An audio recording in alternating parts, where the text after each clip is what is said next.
Hey everyone, welcome back to another episode. So today I've got a special interview with some house hacking clients, Ben and Alyson Einsphar.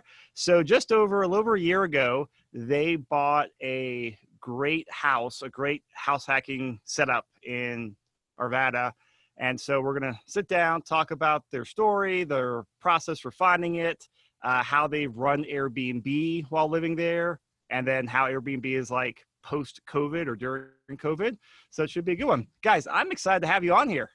Yeah, Chris, thank you for having us. Thanks for having us, Chris. It's great. So let's just kind of start off because it's, how'd you guys get started in real estate investing? What's your background and what made it click for you? So if we go back a little bit, I think it actually started on a road trip with a buddy of mine.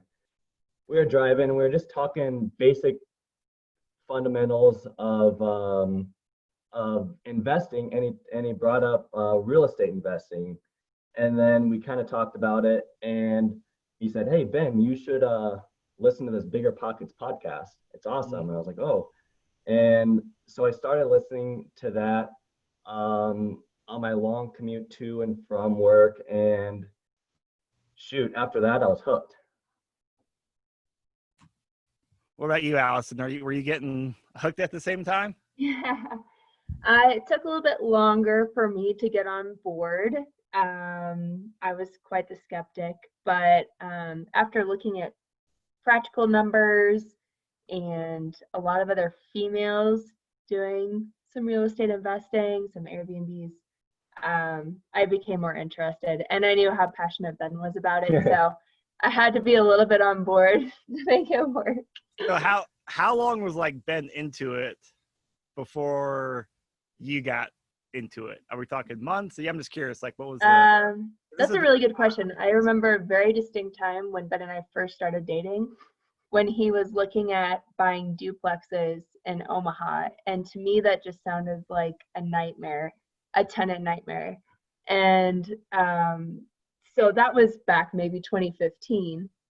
Yeah. And then So it's not like romantic to have a planner planning out ahead and all the investing stuff. I mean, I should have appreciated the financial readiness that Ben has, but no, to me it just sounded like a nightmare. I like life to be really simple. I don't like to have all those potential headaches. So in my head it sounded awful, but he was not giving up. So he purchased his first home there, and fast forward 5 years later or 4 years later, and he was listening to a lot of Bigger Pockets, a lot of podcasts, and talking about your workshops. And I thought, okay, I'll go and see what's up. But to me, I'm still a skeptic. Let's see what they say. I know Ben's a smart guy, but so yeah, I went to one of your workshops. It was you and Joe Massey, and it was really, really informative. I learned a lot. There were a lot of different people there from different backgrounds that asked really good practical questions, and you guys really outlined practical financial information for now and for the future. And then I was really just interested in it. It sounded like a really great tool for financial peace in the future. So That's a nice way to put it. And it was like normal people there too. I always tell people it's not, there's other normal people that go. Yeah, it's not these people that are like against having a day job and like, all those startup entrepreneur, super brave people. They're people, like you and I. And so, yeah, it was very interesting to me. So I'm trying to put together a timeline here, Ben. So I know you guys were out in Nebraska, right? And you had bought 2 houses over there? So I've closed on my first house in December of 17. Okay. And then I got wind of a job opportunity out in Denver about 6 months after closing. And that's when we kind of came into the coined term accidental landlords. And so then we moved about a year later out to Denver, I'd say late 2018. And we're renting a condo, paying a monthly rent that for someone else's mortgage. that we never saw any return on. And it was What was your monthly rent? here. So during the time in Denver, we were just doing 1 bedroom, 1 baths, and it was about $1,500 a month. Okay. And I know you were here for a bit. I think you and I connected over Bigger Pockets or something. Correct. We got connected. Then you and I met Ben. And then I think that's when a few months later, Allison came to the house hacking class, right? Yeah. Mhm. And then that was like what? That was winter. winter. Yeah. Yeah. And then the Yeah. springtime we started the house hunt, right? Yep. So as we were, I remember as we were kind of talking and, coming up with a game plan, you guys had some specific criteria you wanted when you bought a house hack. What were those? What are they? Or actually, what were they then? Yeah, correct. So for the specifics, if we just look at on a financial perspective, like we said, a typical rental that we had for a 1 bedroom, 1 bath was anywhere between or it was around $1,500 a month. So when Allison and I talked about it, we thought that if we could get our monthly mortgage, and that's all in, that's principal, interest, tax, and insurance, below $1,100 to $1,200 a month, that was a personal win in my book. I'm sure everyone knows the competitiveness, and that Denver's not a cheap place to live, and especially trying to for a younger couple trying to purchase these very expensive properties, especially coming from Nebraska, where homes are a quarter of the price. But then I was very fortunate that Allison got on board, but then there were a couple of requirements that you're looking for. I think it was we didn't want any shared living space. Yep. Mhm. That's Yeah, space was the biggest thing for me. Is I didn't want to be sharing a kitchen. I didn't want to, you hear a lot about people that Airbnb out bedrooms, and in theory that's great, and a lot of times it works, but for me that would just sacrifice my quality of life too much. So a completely separate unit with a completely separate entrance was really big for me. So we were really looking for a walk up or a walk out basement. We looked at a lot of places that we thought, okay, how do we get a kitchen down here? How do we dig an egress window? Is this legal? Like, can we have somebody living down here? And we looked at a lot of places with mini bars in the basement, and how do we tear all this up and make a livable kitchen in here? So, and then we also looked at a couple places that were already set up like that, but those weren't quick. So let's talk about it, because I remember we definitely walked places and we, walked some unfinished basements and talking about remodeling things. Why'd you guys decide to not do that and rather go for a place with an existing setup, like a mother-in-law second unit setup? Yeah, well, I think it was just the amount of work and the amount of money involved in the upfront, and that's all lost revenue when you move into the place. That's every month that you are working on it, that's lost revenue. So we were really looking for a place that was already set up for that. And so, this place where we live now was a slam dunk. It was already a mother-in-law suite with a separate entrance with a kitchen. There was just no question. So yeah. And I want to just expand the numbers on there, because I know we talked about this and I talked about a lot, but it's great. You go buy an unfinished basement. Let's say you do most of the work yourself. It's going to take, 3 months on the good side, probably more like 6 months. But then you're going to be out all that money you're spending to remodel it. That's cash out of pocket. So that's, $30,000, $40,000, $50,000. Yep. And that's the same thing as a down payment on a more expensive place. And that's where it's just like, or a down payment on property number 2. That's where the numbers just, crash into a wall. Yeah, absolutely. And keep in mind, we both have very jobs that take up a lot of our time. They're not 40-hour work week jobs. And even receiving calls after working hours. So that was our personal situation. So we had to kind of work with that and not bite off more than what we could chew. Mm-hmm. Definitely. And I think before we started putting offers in, you guys were of the mindset of already operating an Airbnb, right? We weren't. I Actually, don't think. no, we weren't, Chris. I remember when we bought it, Alice and I were still going back and forth of, oh, should we do long-term rental, or should we do Airbnb? But one of the challenges we ran into with long-term is washer and dryer up there. There's not any laundry up there, and we were considering putting one up there and what we could do. But then I remember the specific time when you sent me the comps off of AirDNA. Yep. Which is an excellent tool for anyone.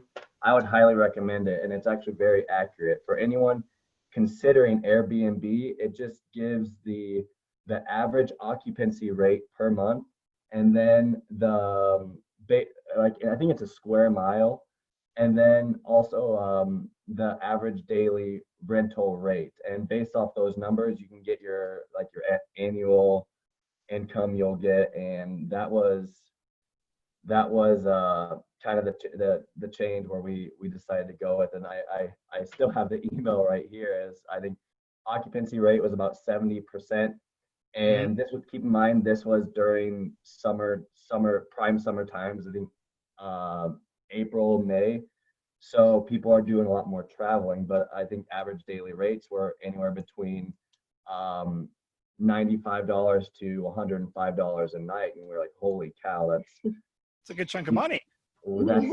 Yes. Way more Now, than before we get the numbers on here, I want to talk about the process of us finding a house and putting offers in, because you guys were buying springtime of 2019. Oh man. Which is, the springtime's the hottest time in the market to buy. And I know we put in, was at least 2 offers we lost out on, right? 3. Was it 3? 3 off. We did retracted 2. the third one. Yeah, we did 2. Our mindset was, since it was so aggressive, we were putting in offers, but some of them we just put in offers to get our foot in the door, and then that would give us an opportunity to actually run the financials on it. Because what I've noticed is you're gonna lose the opportunity if you find a place and then you spend a few days going back and forth on numbers, comps, financials, rehab expenses, and then like, okay, well, now let's put an offer in, versus putting an offer in so then your foot's in the door, and then putting an offer in so your foot's in the door, and then doing the numbers after the fact. So there was one property where we did put an offer in, but we didn't like it, and so then we pulled it out. And not the end of the world. Yeah. And that's, I'm glad you guys talked about that, because that's where, I call it has to pass that first sniff test. Yep, it looks pretty good. But then put an offer in, which is, doesn't cost any money to write. You might spend $20 in a wire fee for earnest money. But during that due diligence phase, you can a lot of times crunch numbers before you even do an inspection for $500, $600. And then that's the time to do it. Definitely. So I think it worked out. Like, I remember we have found a couple good houses we put offers in, lost out, a little bit of a bummer. But then I think the place you guys got is just, it was the best of everything we saw. Oh, for sure. And since it was good, we lost out, because this place, I think, is just a perfect setup. Yeah. And one thing I think that Allison mentioned is very important is keeping an eye on the market. If you look at Zillow every day, you get an idea of what's out there, what prices are there. And then as you look the next day, you already know what's out there. And then you can continually see new ones that come in, because you have an idea of what the market is and what the inventory is. And that's how we got into this place. We had stopped looking. We were a little discouraged after the first place that we looked at was already set up as a successful Airbnb. And it was so exciting because we didn't know what we were doing, and it was already set up. And I thought, holy cow, this would be so cool just to slide in there and grab this.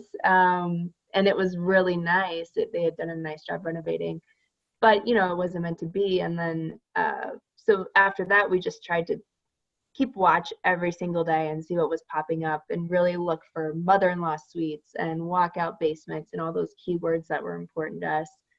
But this place went on the market on a Thursday. We were going to take a week off from looking and just say, let's give it a little rest. And I didn't. I was secretly looking every single day. So this place I saw pop up on a Thursday, and it was very enticing to me. And we got in touch with you guys right away. Looked at it first thing Friday.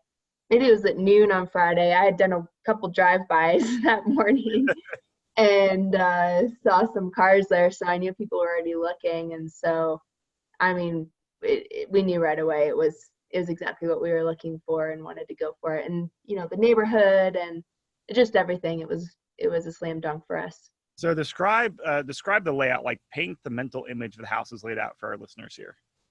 Okay. All right, I'm gonna do the best that I can. So it's a four bedroom, 3 bath. There's a main level that's 3 bedroom, 2 bath, and then there's a attached mother-in-law suite above the garage. That's 1 bedroom, 1 bedroom, 1 bath.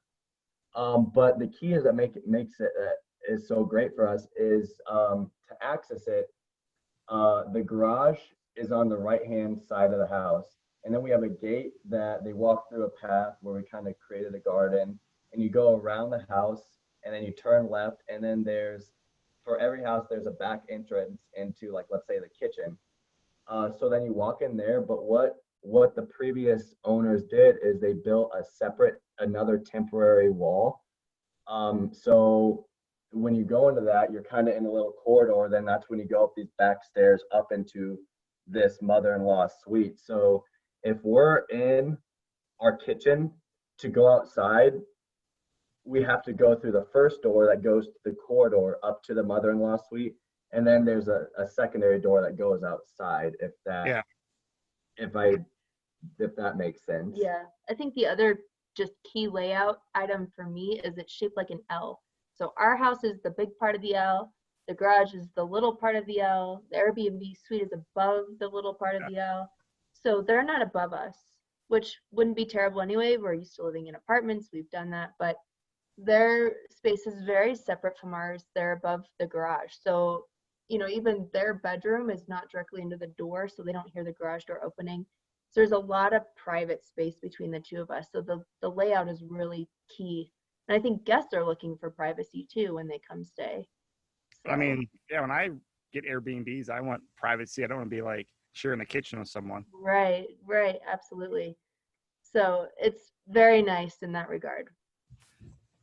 It's, in my opinion, it's the perfect setup because it's not a duplex, but it's completely it's separate, and so you don't have to deal with the noise or anything. And then what's very important is, kind of jumping ahead, is you can see when they arrive, and so we do that very first introduction to them, to introduce ourselves and to the house and make them feel comfortable that they can ask us anything if they have any questions or concerns, or and they know who's living here. Yeah. Hey, you know, it's my husband and myself, and we're here if you need anything. Otherwise, carry on. You know, so.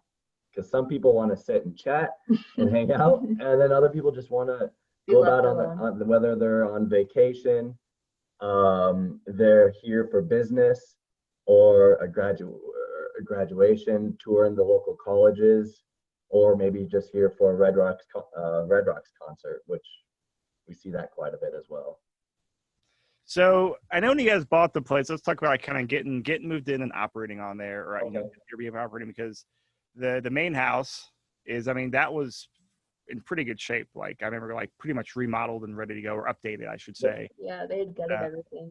Mm-hmm. Yeah, because I think it was an estate sale, and then the mother-in-law suite was dated, right? It's probably the best. Not entirely. It was functional, but dated. Yeah. So when we decided to go Airbnb, that's when we said, okay, we're going to remodel this thing. We want it trendy. People want to go and live in cool places. So that's when our original plan was to redo the whole bathroom. So the bathroom, it's a mother-in-law suite.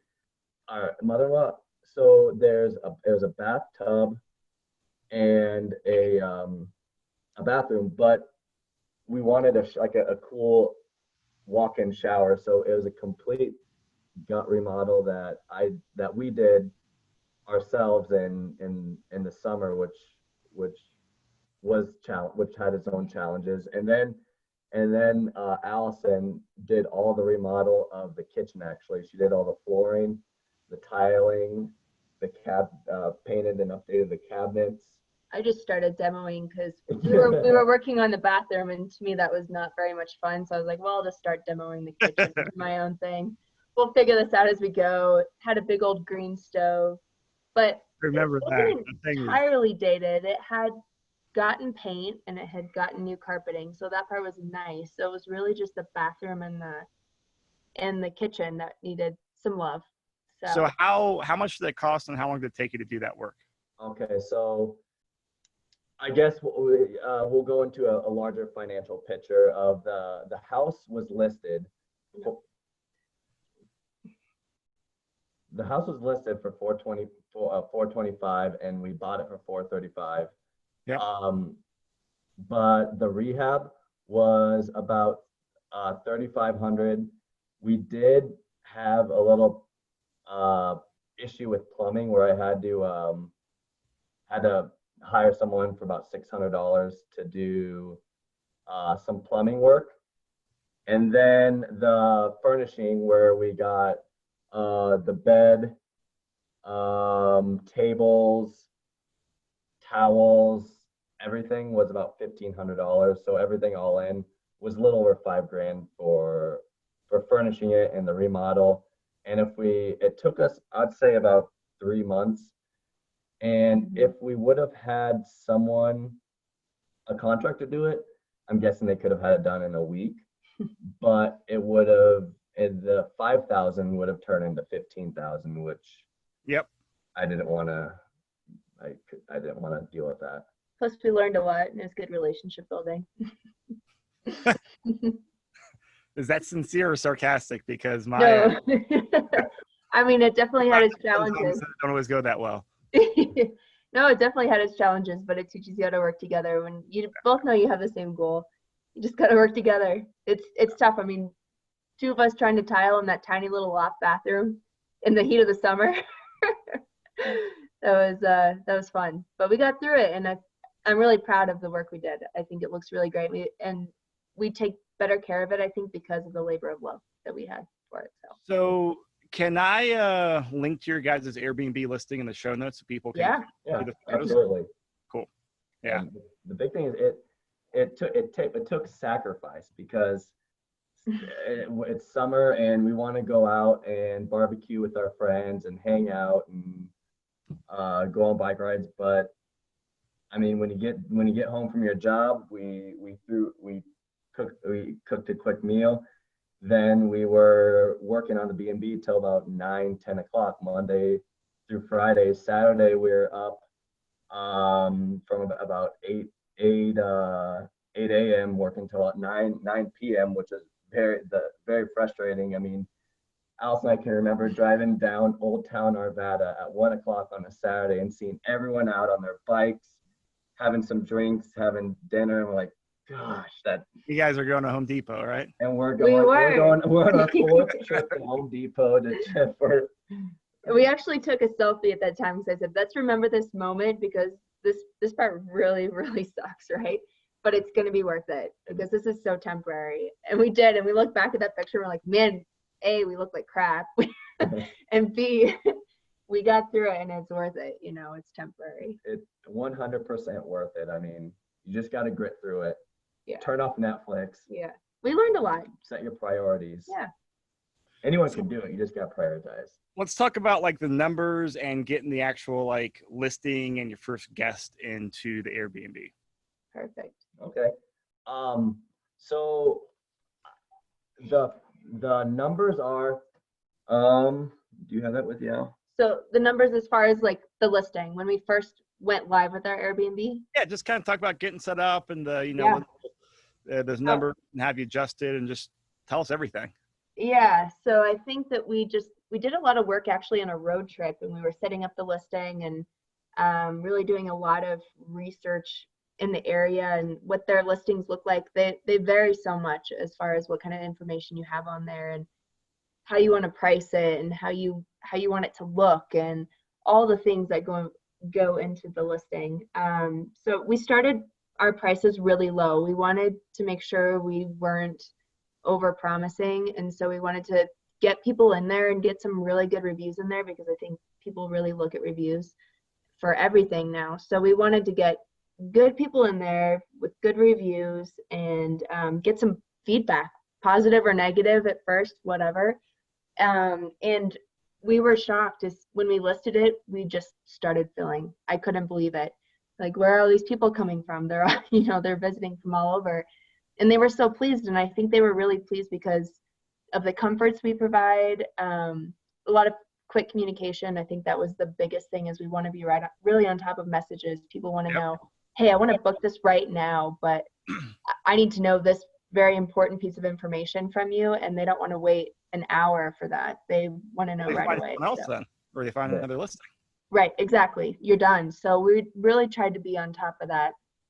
And then, like I said, price low and kind of see how is that like, because you guys are both working full-time jobs, how much time did it take, and like how did you feel? We started getting a lot of messages during the day, and I would just, to me, that was priority at the moment. Probably I would just, step away right away and respond to that message really quickly. We have instant book, which is really helpful. People can just book and not have to get pre-approval or ask questions.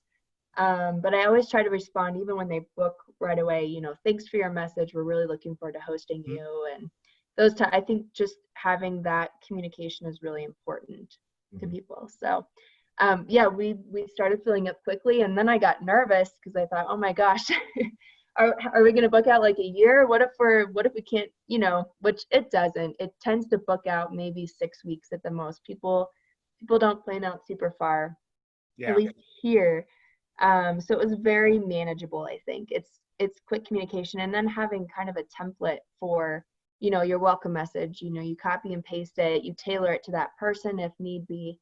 But a lot of it's just consistent, so you can reuse things. So yeah, but going to kind of like the financials of it, the summer months we were bringing in about anywhere between $1,900 to $2,100 a month in prime summer months. And since Alyson did a good job looking at similar comps in the area, we would price ourselves just below that and our occupancy rate was about 90%, where there's only a few days out of the month we weren't busy. But then the winter came and it was a little bit more competitive. We had to cut our prices down to half. So then our average income was about $1,400 to $1,700 a month. Okay, so it this dropped is all pre-COVID. $500. What's that? It dropped like $300-$500 then? Correct. Okay. And so what was your like average, your average stay, and how long between each tenant or each guest? We had a lot of overlap. It would be check-in, check-out, same day most of the time. Really? So yeah, even during the week, it was very surprising. I thought, okay, we'll book up weekends, but people were booking during the week, and then there would be these gaps and they would just fill. We'd have a Tuesday and a Wednesday gap, and then we'd drop the price $10 and get someone in there. And so it worked great. So how were you guys cleaning it, or did you have a service turning it for you? So when we first started, I did reach out in bigger pockets and ask some people for advice, and I did get some good recommendations. So we do have a gal that does cleaning. So when we first started, we were very aggressive. We were trying to pay off our Home Depot card and everything that we and the expenses we incurred building it. So we really were trying to get back to where we were. And so we were doing. I remember on a Wednesday, Alyson, it would be a checkout at 11 a.m., check-in at 4 p.m. So we would leave on our lunch hour and go bust out a cleaning, and then go out so we could save that money. But then after we started, and so we'd only have like about a cleaning once a month. But now, after we've been doing it a while, we have her do it a majority of the time. We'll do maybe a cleaning once or so. What's the service like that cost? It's about $45 each time. But the great thing about Airbnb is you build in a cleaning fee. So we put in a cleaning fee of $50, and that $5 kind of covers our cleaning, paper towels, and replenishing the consumables. Mm-hmm. I'd say we do. I would disagree and say we do about 50% of the cleaning. But So is it a we do fixing and cleaning, or is it like you do fixing and cleaning, Alyson? She does all the cleaning. we do a lot of it together. We did a lot of it's it's a team thing. Whoever can do it and is able to do it, you just do it, right? So yeah, we work together. Yeah. But since the whole COVID thing, it's a little bit different. So there's a little bit different, regulations and such. So now we kind of have her do a lot of the cleaning, and then we'll go through and like do kind of a final disinfection type of thing. And so what's changed there? She just having like wiped everything down? Yeah, all the frequently touched surfaces. If you end up, so Airbnb is doing kind of a COVID first responders, whole nother area. And so you can sign up to host them, and you can sign up to host them at a discount or whatever, or for free if you're able to. But if you do host somebody that's, on the healthcare front lines or whatever, you have to have 72 hours in between reservations to allow for kind of a complete air out and safety for the next person coming in. They kind of have a whole list. So they really were on top of it, which was great. But after the COVID, our cleaning, we bumped up our cleaning fee. We did. And so did the cleaner we use. They bumped up their cleaning fee. And I mean, that's expected because we want to make sure everyone's remains safe and there's more involved. They feel comfortable still coming. Yeah. So out of those numbers you gave us, around like the 2,000 during the summer, 1,500 for the winter, was that gross fees, or is that including cleaning fees? That was all in.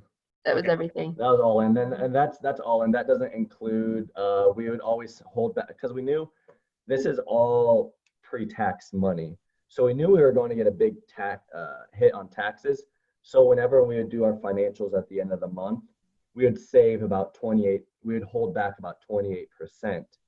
So we could, we wouldn't get a big hit at the end of the year, unexpected hit, I guess. Yeah. Just trying to be conservative. Mm-hmm. But the good thing is all of it was, you can write it off. All the cleaning fees, all the landscaping we've been doing, all the materials, the drywall, the sink, the bed, everything, which is very great. What are the post-COVID numbers like, as far as like rent numbers and occupancy? Yeah. So in March, kind of when this started, we were really fortunate. We had somebody coming to stay with us right when things were starting to kind of ramp up with COVID. And he was coming for 3 weeks for work. And so I got in touch with him and just called him personally and was like, hey, are you coming? Talk to us, what's going on? And he said he was coming for sure. He ended up extending for a week. So that got us through the initial big brunt of the shutdown. It was nice, and everyone was safe. He had very separate, we were not crossing paths at all. Yeah. So that was great. And then after that, it was very quiet. April was very, very quiet. We had, 11 of the 27 nights booked, which was sad. But we knew that. I expected. I thought you guys would be closer to. So you saw 11 nights booked out in April? Yeah. Well, we dropped our prices, and we just had a couple of reservations, and it ended up being people that just wanted to get away from their families for a weekend. Like local people? Yeah. Yeah. People that lived in Colorado and said just need to get away for a weekend, and like, cool, come down, So it's okay. And then we had. You went from like 70 to 80% occupancy to what's that, like 30? April was actually 41%. Okay. But the average nightly rate was anywhere between $35 to $45. That's where we lost a lot of it, because we were trying to get it filled and trying to keep our prices competitive. So even though we were at 41% occupancy, instead of having $65 to $75 monthly or a daily rent, it was cut in half. Yeah. And it was also less. We had 2 total reservations in April, and one of them was for 7 days. And so we also do that week discount too. So there's some lost revenue there. But we would take anyone that really wanted to come stay for a reasonable price. So, and after that, we had someone come stay that's moving here to work here for about 6 weeks. So that was great. We were doing a lot of May, right? That guest is pushing into May. She started the very beginning of May, and she's going through the first week of June. Oh, nice. So maybe closer That's to good stable income right now then. It's great. It's great. We worked with her a lot on the price, and that's fine. I was doing a lot of research when I was furloughed on how can we fill this with a longer term. We don't know how long this is going to go on. So what are other options? And so we got on sites for like traveling nurses, with Furnish Finder, with a lot of other options, and we didn't end up filling that way. But there's a lot of people that want to travel with pets. Did you try that way? We did. We're listed. We are actually still listed on Furnish Finder and Copa. With like lower rates, or so, I guess it's like monthly rates. Okay. So we were listed about 1,200. So, and we were willing to work with people too. But we never found the right person. Okay. To do that. But we're hoping it picks up again. Things are starting to open up again. But that still option is out there. We want to keep all of our options open. How are your bookings looking for, like late June going into July? There aren't any. Okay. Zero. Typically that's what you'd see is people are last minute bookers. And so after this, we're empty, but I mean, we have confidence that we'll fill it. I mean, we're just trying to work for continual improvement, not getting complacent, and just accepting it as average. We're updating photos. We're doing a lot of landscaping, setting up just trying to make it appeasing to the eye and a really cool place for someone to get away for the weekend. Yeah. So after June 5th, we don't have anybody, but we've had a lot of inquiries, and so I know people are looking. It's interesting. You can see on Airbnb how many 30-day views you have, and it could be somebody that clicks and then unclicks and then clicks again. It's not. Okay. It's not that many people, but normally we're in the 300s for 30-day views. And so it really gives us an idea of when people are looking. And then once COVID started, it dropped down to low 100s. So people were still looking, but they had cut down significantly. So it's ramping up again. It started ramping up again. And so that was encouraging, I think. So. And so kind of going forward, it sounds like you guys are going to just stick with the Airbnb model. Correct. No plans on pivoting or changing? No, I think we want to keep our options open. If we find somebody that wants to stay for, 3 months and that works, great. The only problem is you lose. So we have superhost status on Airbnb, which is really important to us. I think people really look at that. You can lose that if you don't have a certain number of Airbnb reservations. So you have to keep that in mind, but you can get it back pretty quickly. So. Yeah. So as this, I know we were talking before we started recording this, Alyson, as the pandemic hit, you were saying Airbnb was just really just great to work with. Yeah, they were. I feel like they were really on top of it. They were doing a great cancellation policy. So for hosts and for guests, there's a lot of travel that got canceled. So they were giving everybody their money back. They were giving hosts 25% or something of their canceled reservations. So we had maybe 3 or 4 canceled reservations. They were smaller, nothing huge. And, we worked with everybody. But you got 25% of their estimated. Yeah, we got a single payout for 25% of all those collectively. But just out of principle, I thought that was a great thing. And, they had to lay off a lot of their workers. And so everyone was struggling. So I thought their support was great. They were really on top of it. They were really on top of the cleaning regulations, which I thought was really important, trying to keep everybody safe, people that still had to travel. And then I just think their support for hosts overall has been excellent for us. Working with, we had one guest that smoked in the unit, and it was a challenge. And we couldn't get a hold of them afterwards, and trying to charge that fee to help cover the additional cleaning. They have those conversations with the guests. So it's really nice. It's a And big that guest worry. pay for the deep clean? Yeah. Yep. They just send it to us, and then they handle it with the guest on their end. So I think that's a really nice kind of crutch to have with Airbnb. They take really good care of their host, I think.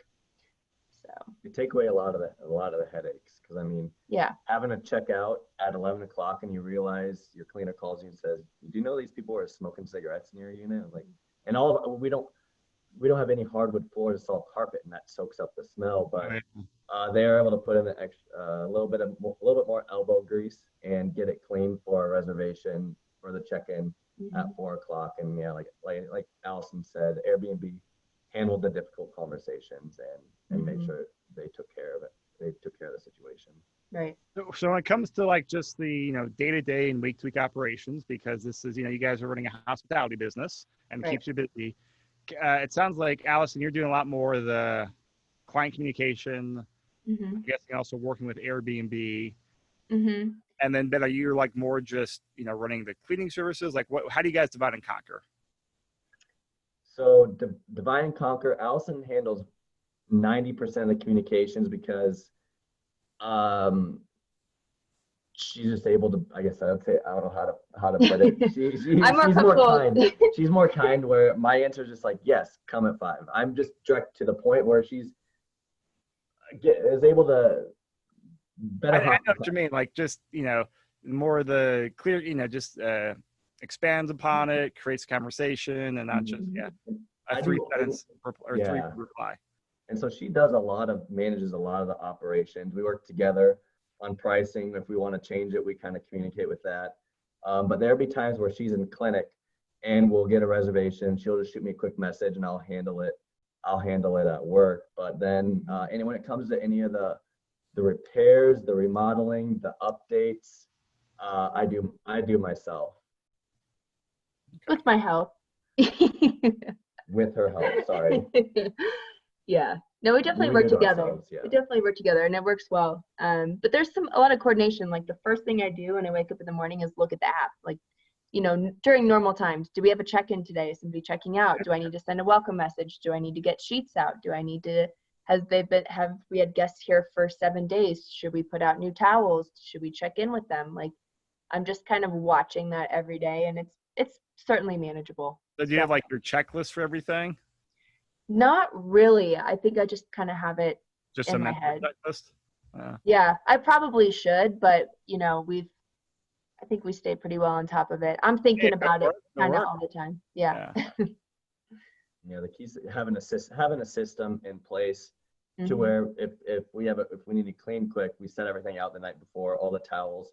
Right. And then if we're both doing it, we divide and conquer. I typically will do like the bathrooms, and she'll do the kitchen and the sheets, and then we just work together, and you get efficient at it. And if you set up a system that you already have in place, you're not trying to reinvent the wheel, and checking the little things that normally people would miss, like the coffee pot. Sometimes that can get missed if we have someone cleaning it. They'll miss the coffee pot, and make sure there's coffee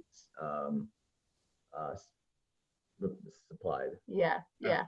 But you definitely don't have to be that involved. I mean, you can have it set up to where you have your cleaner has access to your linen closet, and they know what to grab. Like you can be totally hands off if you want to be, but I think we like to be a little bit involved at this time. But there's many options for people that want to be very hands off and just not manage it themselves. So I want to ask you this question, Allison, because there's a lot fewer female house hackers out there than there are male house hackers. So you guys are about a little over a year, I think, into owning the house. From your perspective, how is it different than your expectations, like your original thoughts? Yeah. Well, I'll start it off by saying we've both lived in apartments and condos before, right? So I almost view this as kind of like an apartment type situation. You have somebody next to you with a separate entrance and a separate locked door. So it's not hugely different from where we were before. We had, people above us, next to us, whatever.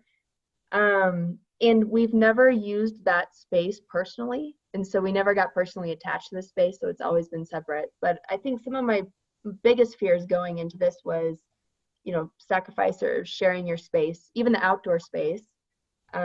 All the unknowns. What if we get just this horrible person in there and they trash it? Or what if they leave a candle burning and, like all those things you think about. And then most importantly, like the financial liability. What if we don't fill? Can we do this financially? And I think that's the most important thing, is being able to do it on your own. And then this is a great thing on the side, but you have to be able to cover it yourself, because pandemics happen and people get sick and life happens, and you have to be prepared for that. And like April was definitely not ideal for us, but that's okay. So a year later, I think I found that people are largely great to work with. We've met the nicest people. We have a little guest book up there, and I love reading it. It's so much fun. I love getting positive feedback. Bring on the compliments. Tell us what you loved about staying here. Tell us what you didn't have that you needed. I really like the feedback that we've gotten from people, and we've had a couple less than ideal, but certainly no nightmares. And if you do end up having something like that, they don't have to stay at your place. You can contact Airbnb and say, this is not working out. You have that backup and that umbrella policy. So it provides a really big level of comfort for me. And I've just really enjoyed it. I didn't think I would, but I've really enjoyed it. It's been fun. What about you, Ben? How your expectations and 1 year reality check compare? It's a good question. I distinctly remember the first guest showing up, and Allison like, we were so nervous. Do we go talk to them? What do we do? Do they see us? What do we do? And like and then they're up there, and then I remember that night we're cooking. We're like, be quiet. They're talking about it. They're walking in. They're talking about it. What are they saying? I was like, okay, what do we do? We are outside of our comfort zone. For sure. And it was very strange, and it took maybe a week to get used to it, and now like it's just part of the norm, and it's not bad at all. We will see the person come in, we'll stop and talk and ask them how their day was, and they're up there, and like it's just part of our normal everyday life, and you can view it as a sacrifice, but it's an investment for our future down the road, and what our long-term goals are. The benefits far outweigh any sacrifices that you have. I mean, there's so much space. Nobody needs that much space, right? You can always sacrifice a little space and make something great out of it. So that's a perfect way to put it. And if you look at it in a dollar perspective, I mean, I'm paying X amount to deal with this little bit of hassle, maybe discomfort, whatever, maybe in the beginning. Mm-hmm. But you absolutely get used to it. What makes it come full circle is at the end of the month when you do your bills and you look at how much you are actually paying out of pocket for your mortgage, and you think, oh my gosh, like it's pretty wild. How do the numbers usually end up work? Like, what, so you guys don't mind sharing, like what's the how much you guys end up paying? Well, so our mortgage is $25.68 right now, and like for April, do you have the numbers from April? Or March? Yeah, sorry, right bear there. with us just a moment. I'm gonna pull it up in short, we average having about this is after holding back everything for taxes, about $500 a month mortgage. Divided by two people. And one thing we did not mention, Chris, is we're living in a 3-2, but we're living with our sister-in-law too. She's living in one of the units, and we're kind of working together. I mean, we're charging her $700 a month. I think maybe a 1-bedroom will go for $900, and we're working together with her, and so that definitely will help it out as well. Yeah. So we're kind of a dual vacation rental with a long-term rental, but we don't see it. It's family, and it's nice to hang out with family. Yeah. But It's one of those situations where you guys don't mind sharing space. Right. no, not at all. Right. And she, we talked to her about it, what we were going to do at the house, and she's all for it. And she builds a relationship with the guests sometimes too. But Well, Oh, you get a yeah, there's a story there. there is a story there. She actually works from home now oh, because of one of our guests from, I think it was September of last year. He was here for business. He was very friendly. We ended up talking with him quite a bit. He's a business owner and based out of Salt Lake, and he was here because his sales guy here wasn't performing. So, he had talked to Ben in passing and talked to Cassie, who's my sister that lives with us, in passing. And after many conversations, Cassie actually works for him now remotely, and she's been working for him since January, and it was a huge promotion for her. Great situation. He has his own Airbnb in Salt Lake, so we've compared a lot of notes. It's just, you never know who you're going to meet, or how that's going to translate for other people. So Yeah, that's yeah, cool. it was very wasn't cool. open, Yeah. So, and he's tried to come back and stay with us, but we've been full every time. So Yeah. yeah. So how are because I mean, you guys contributed a chapter to the 2020 investing strategy guide. I know you got some long-term real estate goals. So what are your goals, and has anything changed with the pandemic? Like just your longer-term real estate goals? It's a great question. So our goal for 2020 is just kind of updating the B&B, giving it a good spit shine on the exterior, and just really kind of being conservative with our money. So we're in a comfortable financial position in 2021 when we can reevaluate and look forward and start looking for our next house hack. So in 2020, we're really not looking for another home to purchase, but 2021 is when we'll probably start looking for another one. And you think it'll be another house hack, or were you guys gonna? Absolutely. Okay. So the goal, A similar setup? Yeah, so similar setup. So the goal is turn this into a long-term rental. So we have a couple options. We could have the mother-in-law suite, just a long-term rental where we could get about, being conservative, I'd say $1,100 to $1,200 a month in the 1-bedroom, 1-bath mother-in-law suite. We would have to maybe add a washer and dryer, which we can do. And then the 3-bedroom, 2-bath, we could get probably anywhere and of course still being conservative, $2,100 a month, which is about $3,200, which definitely covers our mortgage and expenses. Or if we really want to get creative, which I've thought about, and continue the Airbnb, is work with someone on try to network with someone on the bigger pockets who's really interested in real estate investing, and maybe try to get their foot into property management and have them help run the Airbnb, because for their laws, you have to actually live in it to run an Airbnb. Yep. To be compliant with Arvada laws. So then they would have it in their name, and we would do most of the management, and maybe we would give them a discount in rent. So then it'd be They would live in the main house, and you guys would Airbnb that. They would live in the main house. And what about someone living up in the mother-in-law suite and Airbnb the main house? You could. Would those numbers be a significant bump? I don't, unless you rent it out by bedroom. Yeah, rent it out by bedroom. It is, the options are endless, Chris. Yeah. You just gotta open your mind and be creative, just like that. We never thought about flipping the roles. We always thought about someone living here, and because the Airbnb is already set up there. Yeah. But we've never thought about that. But